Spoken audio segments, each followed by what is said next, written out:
Good morning. I appreciate everyone getting together again. We've had very productive meetings. Again, I hope this is a continuation of that. We're committed to a long-term trend to make this happen. A couple groups I'd like to recognize. First of all, I don't think we planned this, but it worked out this way. We actually have Heroes Row on this side of the room over here with Dr. Yana, Mark Edwards, and Dr. Mona. Even though they're looking around looking for the heroes, these are the people that these are the people that helped identify this issue where we failed in terms of the government doing this. And Dr. Reynolds has been a great help. So this is we got Heroes Row sort of lined up here in terms of 4 individuals sitting together. So thank you for your expertise and your being vocal on this issue to bring it to our attention when it should have been something that we did ourselves. So thank you for that. And it's great to have you on the solution side because that's the focus that we all need to focus in on. How do we solve this problem and how do we take it beyond Flint? And this is a great opportunity to do that. The other thing I would mention is you might have noticed we actually had a lot of people from our Department of Military and Veterans Affairs here. This is not a military campaign, but what we've found is we have outstanding expertise in terms of planning, logistics, managing projects, managing crisis situations. And so I want to give a shout out to all the great people that are part of the Michigan National Guard that are participating in this process because we really appreciate your additional support during this crisis. Thank you, sir. And it is very helpful. The third thing I'd mention briefly is we have a new video set up here, and we were doing this more through the state. I want to appreciate we actually have Channel 5 helping out doing a pool camera. So we'll have higher quality video and better sound, and I appreciate we have a challenging role here with a boom mic in the middle. So you're going to get your aerobic exercise, I believe, today. So it's great that we're continually improving even these processes. But process improvements are taking place. I appreciate one of the things we'll be hearing about is all the incident management. I think we're seeing a lot of good feedback from the various working groups as to how to track and manage all the different tasks going on because we want to be accountable and we want to be transparent in the activities of this group and the subgroups about what's going on in the various areas. And I'm just going to pick a couple. In the water area, I think we are making some good progress. The first lead service line was removed. That process is going on. Again, identifying the first 30 to come out of the ground. That's happening. And that's excellent progress. Sentinel site testing is going on in terms of results that we'll be sharing hopefully early next week on another round of testing there. So good work is going on, in addition to some great parallel work being done by the Virginia Tech team, for example, and the EPA. The mayor and I actually had a tour of the water treatment plant this week. That was very helpful, and I appreciate our colleagues from the EPA actually giving us good information as to how that process works. I made a request. They've actually followed up, and they delivered it to me just a couple minutes ago as here's my personal piece of lead pipe to actually help demonstrate the issue of corrosion controls and treating a piece of pipe. And I look forward to actually opening this up, but it is quite heavy. But it's something that I think is important to take to our citizens so they can visually appreciate what we've been talking about rather than just knowing it's in the ground. How do we make it something that's tangible, physical, and you can understand the process of coding? So I'm just picking on the water area in particular, but we're seeing progress in the nutritional area, the health area, all these various areas, and just keep it up. So I appreciate everyone's hard work, and I don't want to hold up the meeting anymore. I'm looking forward to learning more, seeing what progress we're making, and how we can go even faster and better to address this crisis and take care of the people of Flint. Okay, so we're going to have an update, just real brief. We're going to reduce the time so we can have more discussion on the problem statement and end statement. So we're going to ask Tim Becker to go for 7 minutes, and then I'll present a little bit about the communications subcommittee, and then we'll get into the incident action plan, and we'll jump into what Colonel Hippica will talk about regarding the problem statement, end statement review, and why that is important for us to have. So, Tim? All right. Thanks, Harvey. Good morning, everybody. So I'll give you a quick update on health and education. You have it on the screen. In 7 minutes, we won't cover every item, but I'll try to hit the highlights. In the area of access to physical and behavioral health services, of course, the big news last week was the Medicaid waiver approval from the federal government. We're very pleased to have that. That was last Friday, March 4th, that the approval was granted to provide coverage to pregnant women and children up to age 21. This will cover fully all those who are under 400% of the federal poverty level. That's about 47,000 for an individual, 97,000 for a family of 4. Those above that 400% can buy into the program. It provides coverage for those that were served by the Flint water system, and that includes those that have residences and dwellings that are connected to the water system, and also those that had employment at a location served by the water system, in addition to the children who receive child care or education at a location connected to the water system. This waiver will provide the full array of Medicaid state plan benefits, and in addition includes new targeted case management benefits. It also provides for evaluation of potential sources of lead exposure in the home of Flint beneficiaries, both those that have tested with elevated blood levels and those who have not. So that's great news, but I do remind folks, as big a step as that was, it's a step, and there are more steps needed in the process. Of course, any Medicaid funding, which involves both federal and state resources, has to be appropriated, and we do have some system implementation issues that we're working very quickly on to make sure we're ready once the appropriation is granted. I also wanted to mention, I should have mentioned this at the outset, we added 2 new team members. I think they're great additions. Dr. Vlanethian Stewart from the Flint schools, great perspective that she brought to this group already yesterday on our conference call, and we've also added Kirk Smith from the Greater Flint Health Coalition, 2 new members to the team. Wanted to mention that. The resilience plan being worked with the Genesee Health System and in coordination with the federal government. This is under the guidance of Dr. Lauren Tompkins of the Genesee Health System. They are having regular meetings. They have planning and coordination meetings every other Wednesday at the Genesee Health System boardroom. They have data and gap analysis work groups that meet regularly. They also have stress management work groups that are meeting every other week. And I think that resilience group has been a huge asset here for the community. I wanted to cover quickly a little bit what's going on with access to nutrition. Genesee County Health Department is planning to open new clinic sites.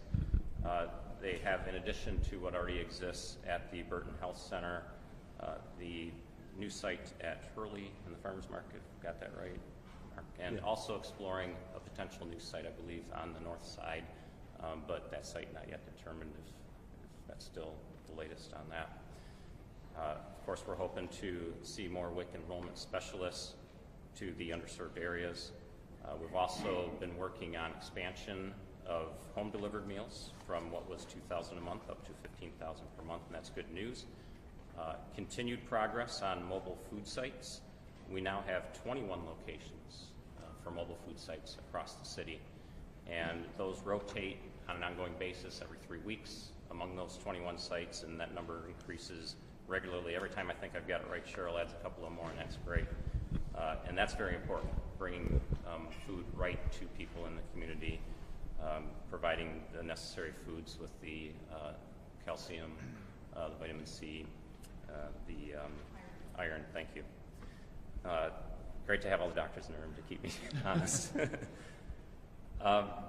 Also, Blue Cross Blue Shield partnering to get sale of our equipment into schools. I think their support will allow for up to 20 of those.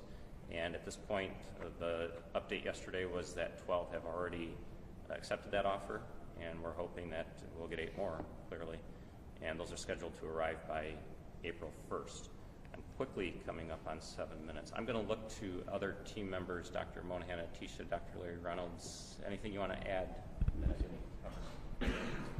Just the progress on the toxic exposure registry, maybe more politely framed as the Flint lead remediation registry. Yes, and thank you for the prompting this morning, and we will continue to work on that registry. Thank you.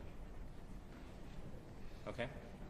Okay, thanks. And we'll get more of that discussion when we get into the problem statements and end statements. So we want to have a more robust discussion here. Just on the communication side, we've had a very good setup right now for assessing the community. We have our first focus group now. It's not a focus group like a company would do for product analysis. It's basically a conversation with residents on how they prefer receiving information. We had one yesterday. We'll have 2 more next week on the 16th, and we'll do one in Kalamazoo because we want to make sure that we can communicate more broadly statewide because other communities are actually coming and discovering their issues with lead in particular. Yesterday's meeting was tall-telling. We had several individuals here, thanks to Tiffany, who actually participated with this, and Stacy and Cheryl Thompson. The community, they're not getting the information. One person said that we develop our own phone number for getting products like water and filters so that the community can get them. They said use 211. So there's a problem with us actually getting the information really down granular to the community. We're doing a lot. This is not a slam on anyone who's been working on getting information out, but it was a shock to have that revealed to us, and the entire group kind of agreed. Yeah, we don't know who to call. One recommendation is to put up billboard signs on 211 for information on Flint water, get more visible information out to the community using the restaurants and other visible places that individuals go to, which is broad information. And I know we're doing some of that, but this group that we met with yesterday were a group of retirees. A number of them were prior business owners. They're an educated group, and you would think that they would be in the know with some of this stuff, and they weren't. Same thing on nutrition. They just didn't have information on what to eat, and made a comment that, well, we have a nutrition, a food van that really caters to the African American community with food products that they like eating. And that was a comment that came up, and so we're doing these 3.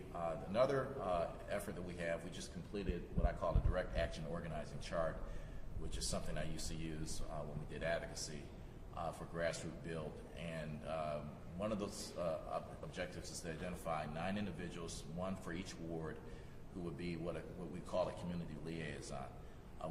We would pay that individual to actually do this so that they will stay on task. Their objective will be to have at least from 3 to 6 other individuals in that ward that will be essentially part of their group. And we used to do this with AARP. This is a very effective way of actually maintaining communication so that individuals can go out and talk to various groups. These individuals will also be available to write an op-ed or to talk on a radio talk, and just get into the venues where the community actually involving. Because one of the suggestions that the group made, which is, I'm scratching my head on how we're going to accomplish this, how best to receive your information, they said word of mouth. And it's ear to ear. And we know how the message goes. You start with one person, by the time you get to the end of the room, the thing could change. And so if you had a group of maybe 7 to 8 individuals who were really, really on message, we could actually impact a very large area.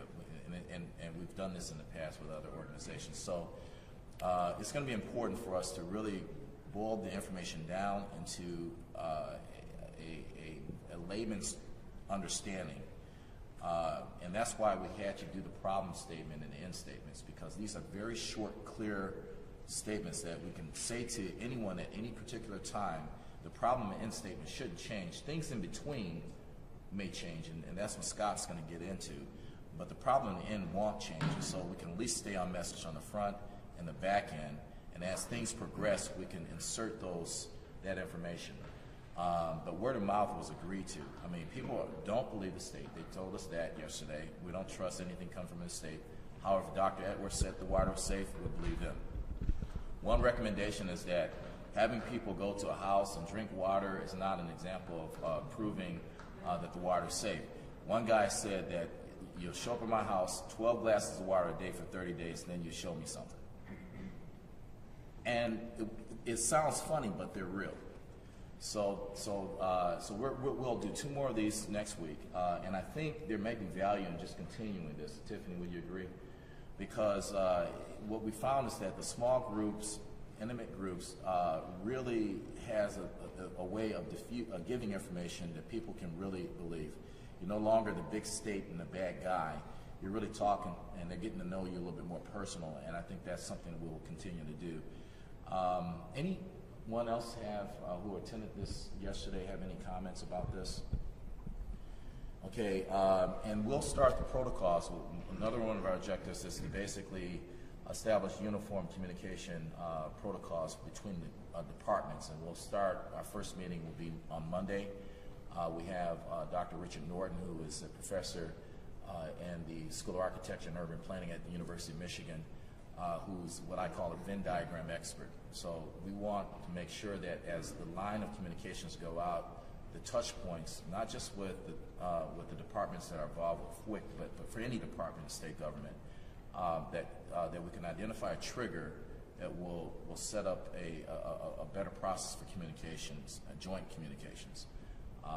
And so we'll have more to share at the next FWICC meeting after the end of that discussion. So, yes, Jane? Thank you, Harvey. When you set up the chain of communication, I would ask that, or make a recommendation that you would have a point person for the franchise customers. There's a lot of questions without answers. They want to know how the reimbursement or for their water usage, because they were on the Flint River water system. They want to know if the lead pipes are going to be tested and replaced in their areas. And so there's 3 township supervisors and a mayor. I can give you all their information. Or I'll be the communicator to them as long as I can get the answers to the questions. All right. I won't have a problem with that. But I would prefer it to be something in writing that I can give it to them so that they, when they meet with their constituents, that they have something that is in written form so that they have something to back it up rather than hearsay. Right. So please don't forget them. Excellent recommendation. Thank you. And Jamie, you bring up a good point that we'll check on. We've been doing teletown halls, and I did another one just recently where we've been calling all Flint residents, but we should see if we can include, or actually potentially even do a separate one just for the people in the township areas or something, because again, we may not, I'm not sure if we included those folk or not, but we should have, and if we haven't, we could try to do a call to catch up with them to make sure we're giving them the opportunity to answer questions, because we've been able to, I think we've had 26,000 unique households stay on these calls in some fashion through the 6 or 7 of them. Harvey, I can't underestimate the need for clear, consistent communication. This is why in September we were asking for a state of emergency, because of the lack of consistent, coordinated communication. We have very hard to reach pockets in our population. Many people to this day don't know that the water is not safe, and they're boiling their water because they think that's the safest thing. We don't have people who are reading the Flint Journal and going to press conferences and what have you. And you're spot on in terms of the peer-to-peer trusted community leaders that need to do this. But it needs to be very much of a kind of train-the-trainer model, clear, consistent, coordinated messaging. And we, even in our educations committee meeting yesterday, we talked about the need for like a communication strategy, and it needs to be multi-method. It needs to be PSAs, and it needs to be billboards, and it needs to be at the WIC offices to get consistent communication that's credible and trusted. To that end, MSU launched an app last week called Empower Flint, which is has like what should I do with my pets, and where can I pick up water, and as another way to get communication to people in a different way than has been going out, that is not, frankly, by government, just another kind of trusted resource. But I think it's one of the most important things that we can do is to get communication out to the people who need it. Yeah, I can't underscore that, Dr. Tisha. It's shocking when you run it. You go to a family with as much as we've done, working and getting stuff out, that you find the family quite often who don't even know what the 211 number is, or haven't seen anything regarding nutrition, or if they receive a call and it shows up as an 877 number or whatever it is. You're not picking that call up. I'm not picking the call. If your caller ID, you don't know if that's a bill collector, ICE, or somebody calling you. So it's people, we have to do a much better job. So you're exactly right, and that came out loud and clear at that forum, and I'm pretty sure we'll hear that again echoed as we do this. Okay, so we'll move on. Chris? Yeah, so I definitely won't go 15 minutes because I do think it's we're going to need more time to have the discussion with Colonel Hippica. He and I have met and talked numerous times, including even on the way here today. So he's aware of the priorities, the objectives, the tasks that were already covered today. And I'm not going to go back into everything about the incident action plan or what we're calling an incident action plan. The fact of the matter is we have been gathering all these tasks, putting timelines on things. There's things that are already completed. And I imagine the intent will be to somehow connect these dots a little bit. So all I will reiterate is to continue to provide me the updates. I'll get in there, I'll make the changes, I'll resend them out to the group so everybody has those. And once we get to that point as to what right looks like, and that's where Colonel Hippica, I think, is going to kind of blend this all together so we're not having this sheet and that sheet and all these different multiple sheets with all these tasks on. And also that we're all moving towards the same end state. And with that, I'm going to turn it over to Colonel Hippica to go ahead and get into his comments, if that's okay. Yes, sir. Thank you, sir. We're certainly happy to be here. We appreciate your comments up front. And I have a great team that I have the pleasure to be able to work with me. So taking a bunch of the different inputs from a lot of the different subcommittee chairs, and I want to thank each of you for getting that information into me so that we can try to again, put some structure around the totality of what is the Flint water crisis. So if you go to the next slide, please. This is the agenda we'll follow today, and I'll just walk through these various discussion points, but there will be a lot of, I think as we get to the subcommittee problem statements and end states, I think the goal, based upon my discussion with Captain Klinsky and Mr. Hounds, is just to really have a good dialogue about what we think that should look like in a broad sense, and then some detailed discussion as well. And this is the package people have. That's correct. Yes, Governor. Yep. Yes. So all of you have copies of the slides in front of you, and we can march forward. Next slide, please. So to just very quickly review what we discussed last week. So again, where we start with everything is what is the problem we're trying to address, and then we think about, once we articulate what the problem is, then what does success look like? That's the term end state.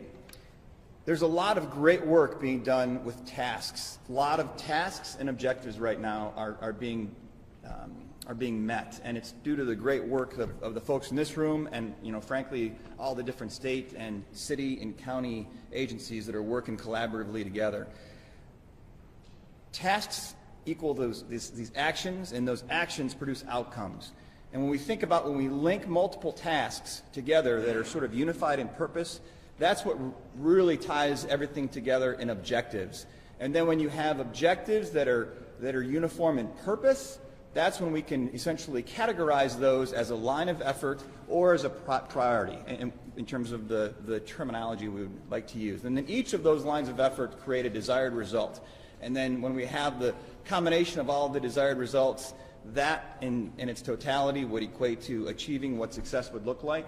And so I wanted to kind of just reaffirm the process, and then I'll go to the next slide to talk about where we are today. So Mr. Hollins, myself, and my team, and Captain Klinsky, we are proposing the following as a discussion point to the committee as a whole for the problem statement for the Flint Water Interagency Coordinating Committee. And that problem statement is the following. How can the FWICC guide and synchronize the remediation of the Flint water crisis, support a sustainable Flint recovery, and prevent another public water supply crisis in Michigan? That's the problem statement that we're proposing for the FWICC. And the supported end state then is that Flint is poised for a prosperous, sustained recovery. People affected are identified with their health and wellness needs addressed. Flint's water system is remedied, and a model is developed for statewide implementation. So essentially, Governor, the end state, that's what success would look like for the FWICC. And the problem statement uniformly is what we would articulate here is what the team that's around the table and all the other folks that build into the tasks and objectives that contribute to the overall desired results in the end state. This is the problem statement that we're proposing based upon discussion. So Harvey, I'll So feedback on what Colonel Hippolyte just said. Comments?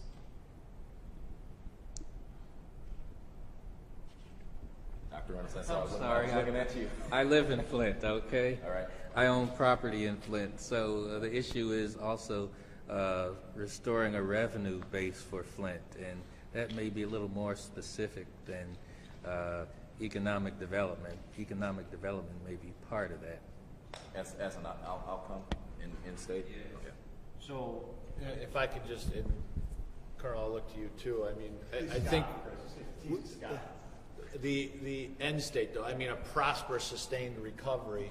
I think when we get to an end state, I think the key is to be much higher and not get too far down to identify, because the prosperous, sustained recovery, there's so many pieces of that. Scott, I mean, you want to? Well, and I guess I'll caveat my remarks by saying I'm not an economic expert, and there's a lot of those experts that certainly would exist that might be able to better encapsulate what we may want to say there from the prosperous, sustained recovery. What does that look like? And I guess I would throw this back. What does it look like to Flint and to our members that are here from Flint? What terms would we want to use instead in terms of a prosperous, sustained recovery? How would we like that to read? And that's really how we go back and forth with this when we do this critical review process is getting the input from the various stakeholders, because that's really the key. By the way, everyone in the room can participate in this conversation. So just because you're not sitting at the table, don't mean you have to be quiet. So I know some Flint residents in here too as well. So you had a comment over here? Yeah. Once again, I don't have the answer, and I agree with Dr. Reynolds. I mean, we have long-term insurmountable damage structurally in the city of Flint economically. Before the water crisis, during the water crisis, it has enhanced that, if you would. And coming out of this, we need to be the model city, but we need to be a sustainable community afterwards. So we really need to emphasize on how we're going to make all these components come together in fixing the problem and be a sustainable community and have an economic and taxable base to go forward. I mean, at the county, we do the equalization for everything, and with the way the state is formed now, my house went up 12.2 on evaluation for SEV. Taxable value $278. It means a whopping $1.53 to my county general fund. Doesn't help a whole lot when you look at it from the way I have to look at it. In my home city of Burton, $395 is all that goes there, and that's including 8.6 mils for police and 2 mils for fire. And so we really have to focus on that, because we're going to fix this water. I truly know it, and we're going to do it, and we're going to do a great job. But when it's over with, we need to have all of the perceptions of what the water meant to Flint not be relevant, and we need to have people come here, invest here, live here, stay here, and want to raise their families here. And so economic is very key to coming out of this as the end statement. Rich, you want to say something about T-Mission? Yeah, Mission Flint is really all about the longer-term, prosperous, sustained recovery. So just giving some examples, we're setting as goals for ourselves 1,000 new jobs by the end of the calendar year, working with banks to create positive financing for home improvement, even when valuations are topsy-turvy. We are in the process of, through Michigan Works, identifying 500 workforce development jobs, which are designed to not only provide paying jobs for people, but also to remove the impediments associated with employment, like child care and transportation and those kinds of things. Additionally, there is heavy focus around bringing in particular industry segments like auto suppliers. We're in conversations now with two major auto suppliers. I can't disclose who it is because we're under a non-disclosure agreement. But the whole reason we stood up Mission Flint is really to get, Dr. Reynolds, at your very point, is that this is about enhancing a quality of life along the lines of recovery. And it goes well beyond economic development, but that's why the folks that represent around the table are economic development, the State Housing Development Authority, DEQ, DHS, and licensing and regulatory affairs, education. It is truly a holistic approach to a long-term strategy driving a prosperous recovery. So I take your comments to heart and fully expect that we'll be devoting this effort over the next 3 years. Yes, go ahead, Mike. I'm the last person in the world to try and wordsmith one of these because I'm not very good at writing them themselves. A couple tweaks on the first sentence. I think instead of poised, it should be positioned because we're really talking about positioning Flint forward. And it's a long-term sustained economic and community recovery. That's really what we're after. And the other thing, I'm into stretch targets apparently. Can you repeat that? Flint is positioned for a long-term sustained economic and community recovery is how I phrase this. And then I think that the only thing missing from this, and it's quite a stretch, but it's something we need to go for, that trust in government and government communication is restored or enhanced. I mean, that's the elephant in the room. You want to talk about trust a little bit? So we've had a lot of great discussion about trust in our various meetings with the Department of Health and Human Services, as well as with the DEQ, and they're certainly more experts in both of their fields relative to that term and what that might look like. But essentially trying to quantify or qualify what trust would look like as we look at trying to measure that. That can be very challenging to do as we look at trying to essentially state what does success look like for trust. And because it's action versus deed, I'm sorry, it's not words, it's really actions, and what does that look like in its totality? Residents drinking the water, they're feeling comfortable, and as you articulated very, very well, the ear-to-ear and peer-to-peer is so important. So that's really that's really where we have to measure the trust aspects. But I wouldn't want to speak necessarily on Mr. Becker's behalf, or I know Director Cray isn't here, but Dan Lord, if you wanted to add from your specific skill sets in your various departments, it may be hard to quantify and qualify trust. It's very difficult, and of course, in health, it's important that people understand the advice provided by health professionals, whether it's their doctor, the health department. This conversation about regaining trust in the government, in my mind, I can't make that decision. That's something somebody will have to decide, whether they place that trust back in me as an agent of the state. My focus is on making sure we're doing all those things to set us up for success and serving people as effectively as we possibly can, and others will have to make up their minds as to whether that trust is warranted. So I guess the point I'm making there is, if we do everything else right, that takes care of itself, and people make their determinations on where they place their trust, and that's all we can do. That's my opinion on it.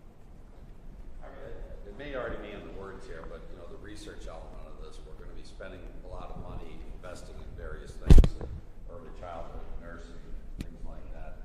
And, did they work? Did they make a difference? I don't know if there's a research element in this you want, or if that's just baked in anyway. So how would you phrase it? Mike, you're a wordsmith. Wordsmith in the room, Brian. Yeah, I think that's what we're trying to do with Michigan State University and Hurley, is this pediatric public health initiative, which is a center of excellence. So we're throwing all these interventions at the community, but is it going to work? Right. So it is the assessment of that, it's the research of that, so that we can become a model for the nation. Say, hey, look what happened to Flint, but look what we did in all of these different domains, and we assessed it, and this is what you can do for your community. So that's definitely part of what we're doing, but yeah, I think it should be part of this as well, because those are the outcomes, those are the measures. How did it improve our So an outcomes? outcome would be, one of the results is that Flint becomes a center of excellence for, I'm trying, okay, that's what we're trying to do. But you can only prove that with research and with the assessment of it. Right. But I think it's okay for us also to prove some of the things, hopefully they all work, but if they don't, that's okay too. Right, It's lessons absolutely, learned. absolutely. So it's not meaning that everything's gonna work. Right. What did we learn from it? So maybe just including the assessment, like just the word assessment somewhere in here. So if I'm hearing everybody's comments right, wellness needs addressed. If we could throw in some other language there that speaks to everybody's points, wellness needs are measured and addressed, or researched and addressed, however. Or validated. I would use the word research because this community is very sensitive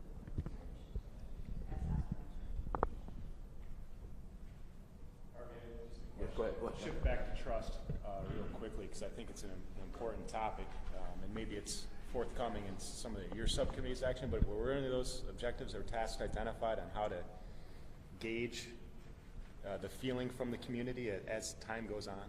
So that was something we talked about in some of the communications conversations we've had. You know, how do you actually convey to a community where they begin to trust you? One of the questions we asked yesterday in focus group is, when will you believe the water is safe? You know, and that's when we got the comment, you know, you can't have a person coming in and just taking a glass of water. You know, you drink my water for 12 glasses of water a day for 30 days. Maybe I'll believe you then. So it has to be demonstrated, and measuring trust.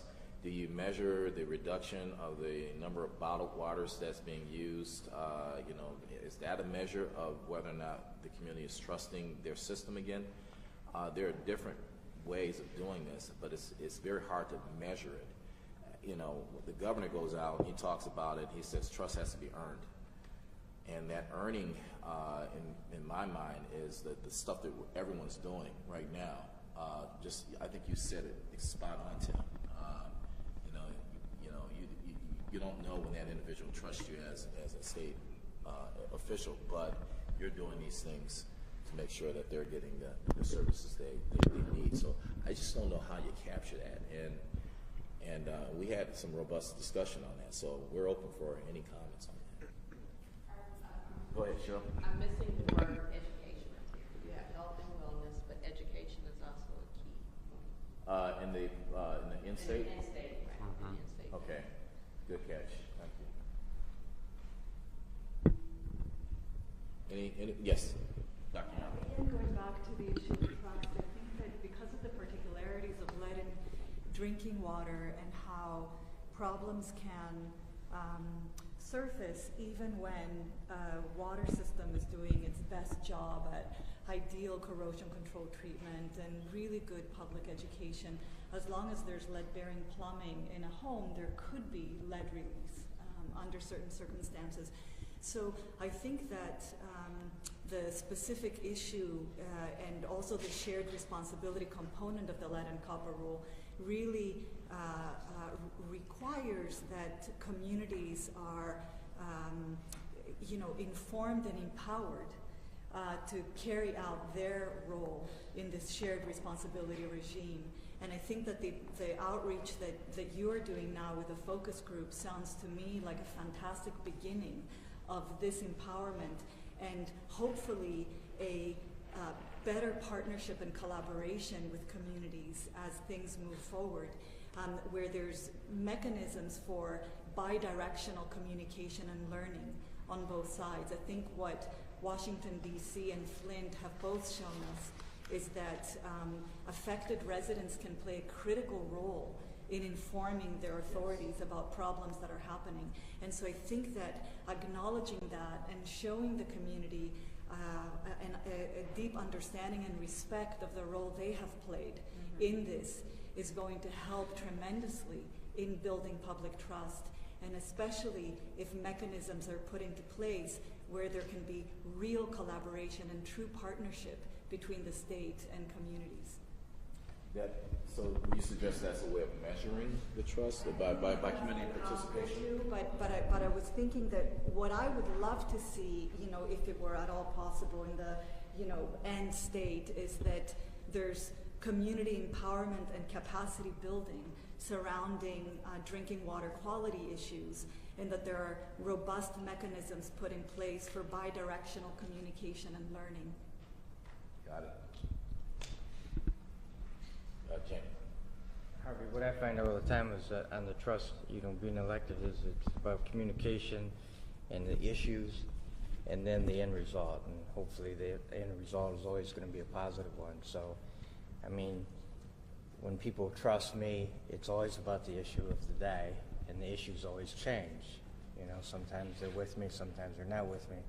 So you try to communicate the best you can through the issue and give them the end result in a positive way. All right, we're going to move through. But any other comments that I missed?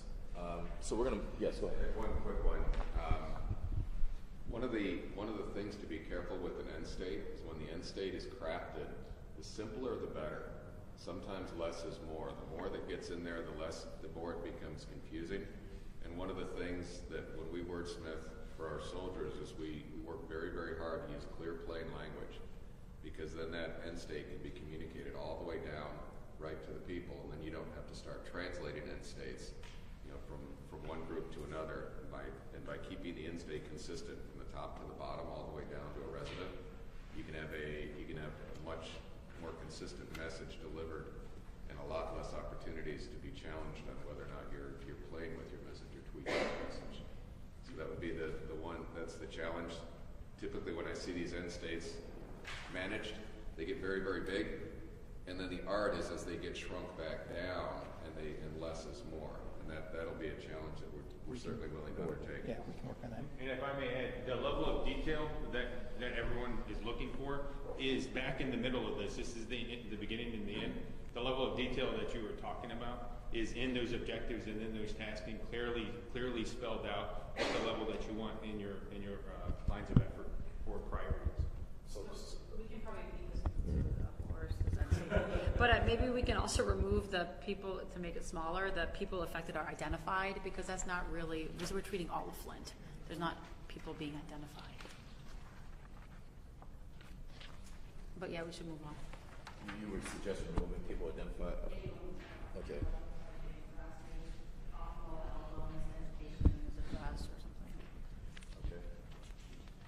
All right.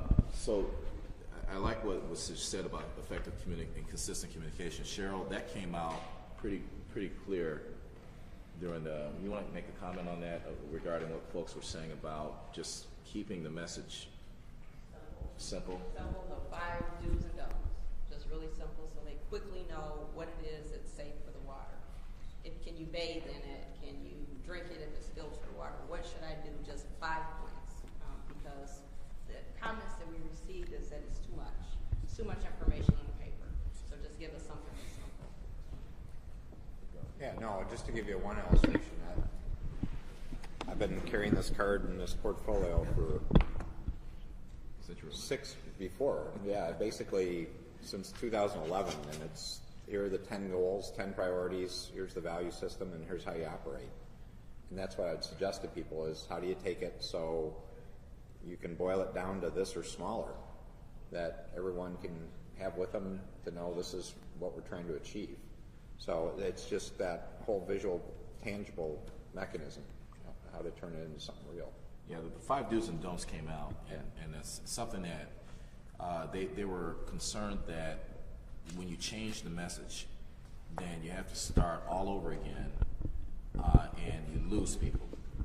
People become frustrated that you're not really staying on goal. So the end statement and the problem statements are very important, because throughout this entire process, these statements won't change.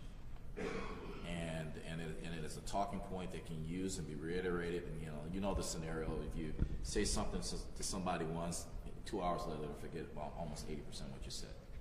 So you have to say it over and over and over again. And that's our challenge of really coming up with what we're saying, so that the community can own the statement themselves and begin being change agents. I think this is what Dr. Tisha referenced in terms of them becoming change agents instead of the government actually doing that for them.